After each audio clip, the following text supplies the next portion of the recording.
change. And the reason I wanted to show that is because when we think about it, the kind of challenges that societies actually experience today is the increasing risk, exposure, and vulnerability to life-threatening disasters that actually emanate from, man-induced type of hazards as well as natural hazards. And many studies have come out, and they mentioned that when we deal with such vulnerabilities, it actually requires a move towards what is known as transformative resilience. So it's not just resilience anymore, and I think a while ago in the panel discussion, somebody mentioned that we need fresh ideas. It's not just resilience per se. We need something that will actually take us from just bouncing back to actually thriving in this kind of new normal scenario. And when you talk about transformative resilience, you achieve this by having fresh ideas that are mostly achieved through innovation. And innovation, actually, when we hear it now, it's a buzzword, which was mentioned a while ago in the panel. But innovation, and specifically in the humanitarian space, is more novel in theory than it is in practice. To put together this type of organizing process. Some examples that you have in the humanitarian space, which is actually innovative, would be the USAID, which is a platform that is used to actually report during. It's a crowdsourced reporting system during the Kenyan political crisis and has been actually used in, let's say, for example, in Haiti. You also have, for example, the American Dunkirk, which is an innovation by ferries during the evacuation after 9/11. And of course, we're very familiar, closer to home, would be, for example, all the technological innovations that emanated from the experience of Japan after the triple disaster. So there was a surge of that. But when we think about innovation, I'm not sure if you will agree, but this is what was found in the field. When we think about innovation, the biggest circle that we actually know is that which is led by STEM type of innovation. That when you talk about innovation, is it just really technology? Is it really just driven by science, technology, engineering, and mathematics field? And then the next bigger circle would be your business innovation. So if it's innovation, is it really just a conversation that should be started by the business sector? More close, and in the business innovation, for example, there's a lot more focus on the economic purpose rather than the non-economic purpose. Then again, this has already trickled down to many different niche areas. So for example, now we're hearing more about sustainable innovation, but that's just not focus on profit conversations, but also profit, planet, and people conversations. And even a smaller niche there would be your green, social, and humanitarian innovation. And in this case, the types of innovations that are actually found in this room are particularly seen in that small niche. It is small, but it actually exists, and that's what I wanted to focus on. The big puzzle is, how do we achieve transformative resilience? When you want to solve this how puzzle, it actually requires a reflexive analysis of the definition, and actually it was pointed out a while ago that we've been talking about innovation and DRR, but no one actually has defined what it means. So we need to have a reflexive analysis of the definition, concrete examples, who's innovating in a disaster space, who are the actors, who enables these actors, and how do they interact with one another. So essentially, in order for us to achieve transformative resilience, we need to understand it. We need to understand what the working logic is of how that innovation ecosystem in the disaster space works. And for this particular work, we actually zoomed in to the experience of the Philippines. I think that there is no argument anymore as to why we should focus on the Philippines, is because we mentioned that we are the third most vulnerable country, right? And so for this project particularly, we took stock of what is current in the Philippine innovation that is specific to the disaster space, leading us now to the following main lines of inquiry. What does innovating in a disaster space mean? Who enacts innovation in a disaster space? Who enables innovation in a disaster space? And exactly what does the ecosystem looks like? So a snapshot of the research output, which TUKLAS has and will actually provide publicly, is the following. So structurally, it's a 107-page exploratory study with 5 chapters and 3 annexes.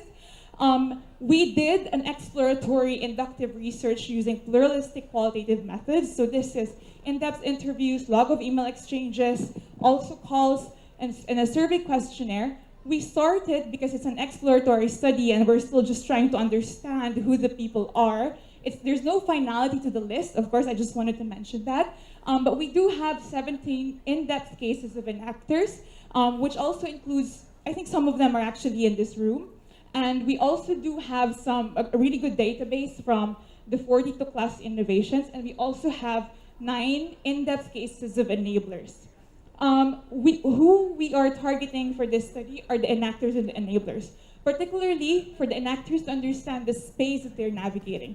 What are the challenges? What kind of support is available to them? What does it mean for them to actually innovate? And also for the enablers to gain insight from the enactors on how they could better enable the innovators. Please note that there's a conscious decision to explore, so the study is actually very exploratory. It's not meant to be final, but future studies may actually be more generalizable using larger N techniques. It's time-bound, so we did this in a very small time frame. Therefore, we do have some geographical reach. And we also focused on the elements, on the actors, not necessarily the policies that are actually there. So let's try to answer the questions. What does innovating in the disaster space mean?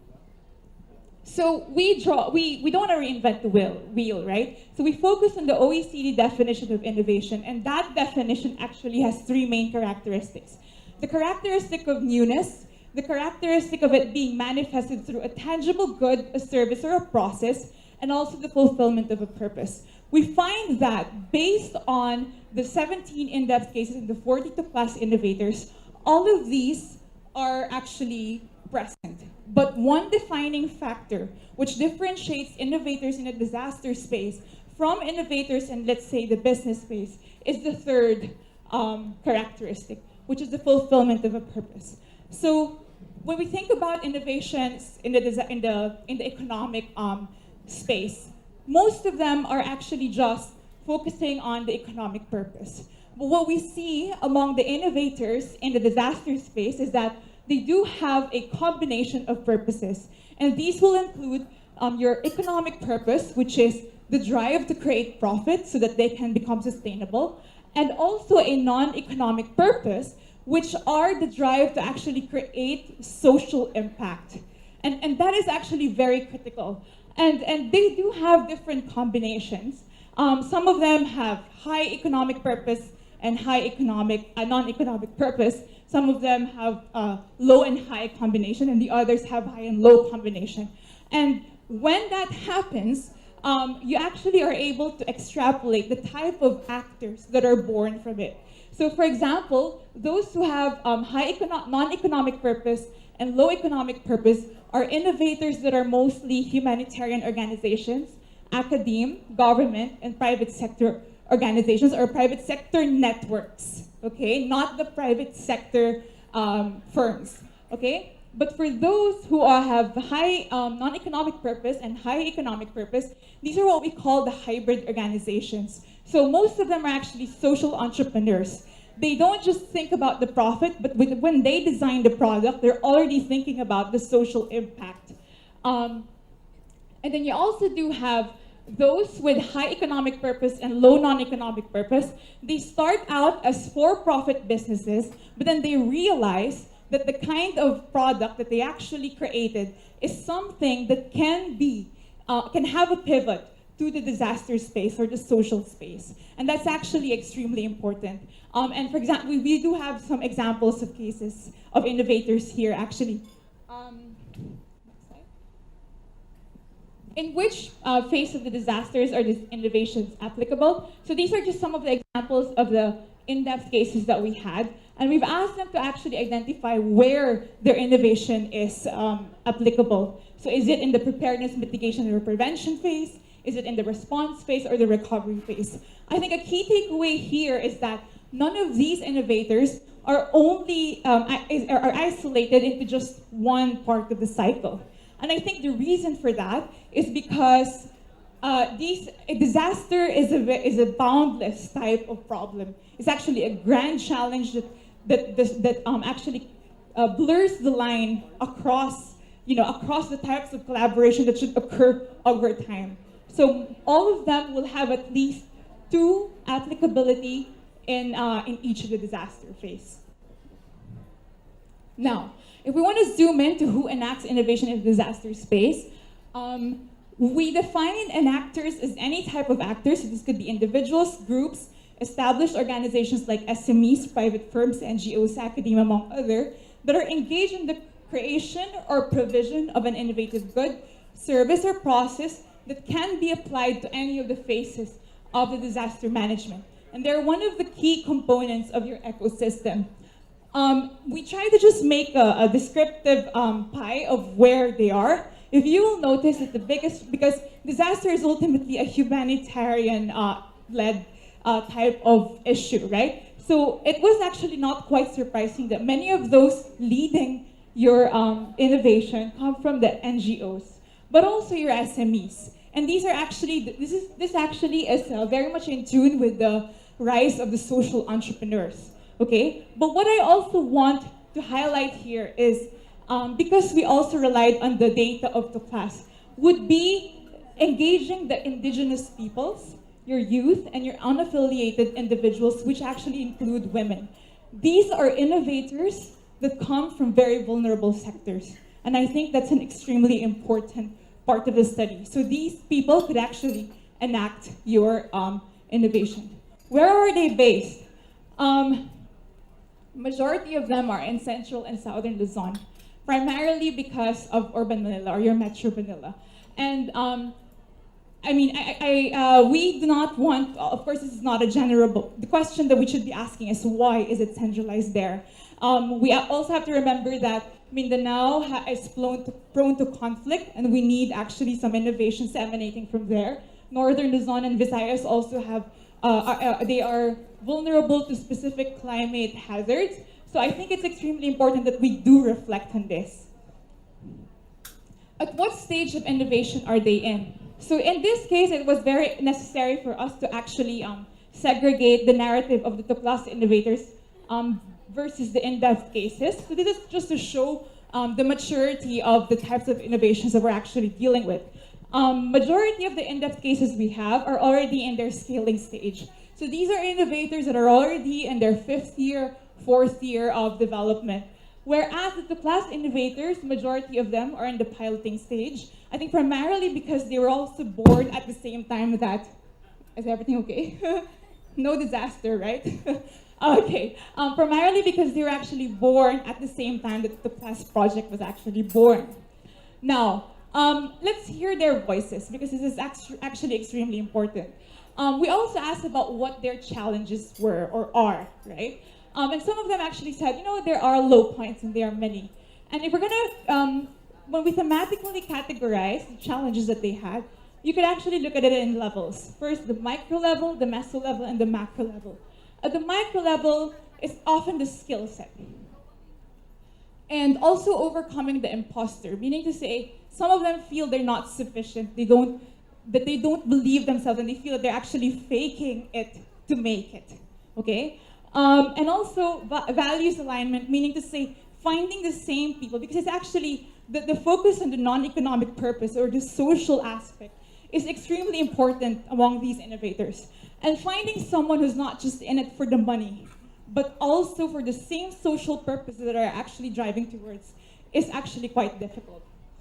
I also wanted to highlight that this overcoming the imposter is particular to women. So among those 4 women of the in-depth cases that I actually interviewed, there was that question that was often imposed on them. Why her and why a girl? And I think that that's also one of the things that we have to be talking about. At the meso level challenges, these are the challenges that they see at the organizational level. There is the profit stigma. So some of the cases said, we started out as an altruistic, non-profiting type of organization because disaster is something that we're not supposed to make profit from. But eventually we realized that in order for us to sustain our vision, it's important for us to create profit. Not because we want to create a lot of wealth, but because we want to continue creating social impact. And, and this profit stigma is something that people have to start talking about because profit is not bad for them if it allows you to create the impact that you need. Some other problems include discomfort around technology. So, for example, I've interviewed somebody who is in the artificial intelligence or in blockchain development, and sometimes this is something that people are actually very iffy about. They say, I was literally like Moses trying to preach so people can become more receptive of our technology. And finally, scaling with impact is also important. It's very difficult for them to transition from the piloting stage to the scaling stage, primarily because the scaling stage requires that they continuously carry the same social impact that they wanted to have at the piloting stage. And there's also a tendency for them to divert from the social impact to the profit orientation. So that's something that has to be sustained. At the macro level, it's mostly resource seeking. More than money, it's actually finding the proper infrastructure that can allow them to thrive. And also getting one foot into the network. So it's not just finding the finances that can support them, it's actually finding some mentors or actually getting into an organization or a network like this one where you can actually talk to other people and get the input that they need in order for them to actually create value. Well, of course, on the flip side, you do have your drivers of success. And it takes an ecosystem to create an enabling environment for these innovators to thrive. First driver is, and I quote them, whys that are strong, and also their personal characteristics. So they do have intrinsic and extrinsic motivations. So for example, in their intrinsic motivation, they talk about the problem of vulnerability. I think Abby mentioned this, a painful moment, right? This is something that is very real to them, a problem that is very real to them. And so for example, some of our innovators come from the PWD sector. They mentioned that no one else is gonna do it for them, so they have to do it. They also do have some extrinsic motivations, and this is when they see how their project can actually affect the community. And also often I want to also emphasize that when they develop these types of innovative projects, they're actually co-developing or co-authoring it with the community that they are in. And that gives them the validation that they need. Another type of driver of success is, and we don't often talk about it, but actually it was great that it was mentioned a while ago, is the organizational aspect, right? So there are certain affordances due to organizational design. So some organizations are small, some organizations are big. If you're small, it allows you to become more flexible, whereas if you're big, it benefits, and you have a benefit to network, to access to network. You have the benefit of access to network. And even getting resources beyond the Philippines. And this is actually true, for example, for the Ateneo Innovation Center, right? Wherein they're able to tap international collaborations because of their name. There are also market disruptors. So new technology, particularly social media, is extremely important because now you can just pitch your idea and get out there. The cost of electronic parts in the Philippines, I think this ties in with the fact that one of the key export industries of the Philippines is in the electronic sector. So actually, if you get the raw materials from here, it's actually quite cheap. And then finally, they do have some low-cab support. And what we do know that there are investors who support, communities who support, but actually one critical thing also is the family support. And I think this is very true for the type of culture that Filipinos have.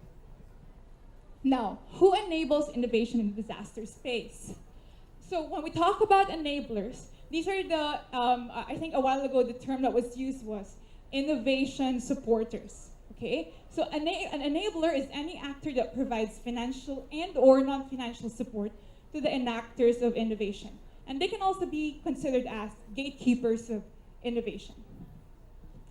And very briefly, these are some of them. Not all of them, but some of them that we've actually identified. The academe basically is an enabler that nurtures the capacity of the youth. And I think that Benil the Hi-Fi is doing that. DLSU Animal Labs is doing that. Even Ateneo Innovation Center is doing that, and I think UP Scale is also doing that. Particularly because they have access to the youth through their curriculum, educational curriculum. The government, so for example, the OST or your OCD, they're basically your regulatory enablers. So they're the ones in charge of putting into practice and implementing specific policies that can enable these innovators and even the enablers to actually function properly within a specific ecosystem. Now, your industry partners are your business enablers. So industry partners can actually include your private sector associations. It could include the incubators and the accelerators, even your private sector firms. These are your business enablers. They help the innovators to tap a network or a network of investors, right? And also they help them to create an organizational system that actually is effective and efficient. And then finally, which I think is the most critical part, would be your community partners. And the community partners could be communities, basically. And of course, your NGOs are a part of this because they're very much embedded in the community. And these are your purpose enablers. They're the ones who actually reinforce the need to pursue a specific purpose. In our case, that's your disaster risk reduction and management. Okay, and they're actually very critical in the ecosystem. Now, taking all of that, let's look at what the innovation ecosystem in disaster space looks like. So just some very brief observations on how a business competitive focus or an economically driven ecosystem differs from a socially driven ecosystem like your ecosystem in a disaster space looks like. The first point of variation is the depth of the embeddedness in the community. So your innovators or the ecosystem of innovation in a disaster space very much thrives on the purpose of the community. So they don't just go and say, I want to invent something and I want to scale this and bring it out there to the community. These people actually co-develop and co-author the type of service, good, or process that they have with the community. So basically their community is a co-author.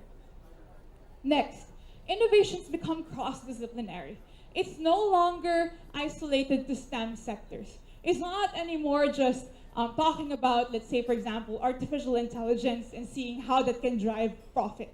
It's now actually bringing together, for example, I think LifeMesh is a very illustrative example of that. A blockchain expert collaborating with an NGO expert and collaborating with a business expert. So these are people coming together from various disciplines to create something that tackles a problem that is so complex as a disaster. Next, competitors become collaborators. And I think this is hard, especially in the private sector, but this is actually illustrated by PDRF, and PDRF is here. The Philippine Disaster Resilience Foundation, they've made it a point that competitors actually are able to talk to one another and actually respond to disasters. And then collaborations become borderless. It's not just within the Philippines. And finally, various actors emerge in the innovation ecosystem, and they will have different needs. So these are actually very different actors. So just to illustrate it, so you do have biotic elements, which are the organizers, the people who move the ideas forth. And these are your enactors, enablers, and in the process of organizing. So these are your, for example, your hybrid, pivot, altruistic, all of them that the actors that I've actually just defined. And then you do have the abiotic non-living elements, which are basically the policies, the regimes, right? They're there. You do have institutions, you have infrastructure, you have other things, and they all function within this ecosystem. And what's really extremely important is that all of these are embedded inside a community. And the community absorbs, okay, it's a shock absorber, it's a vulnerability absorber.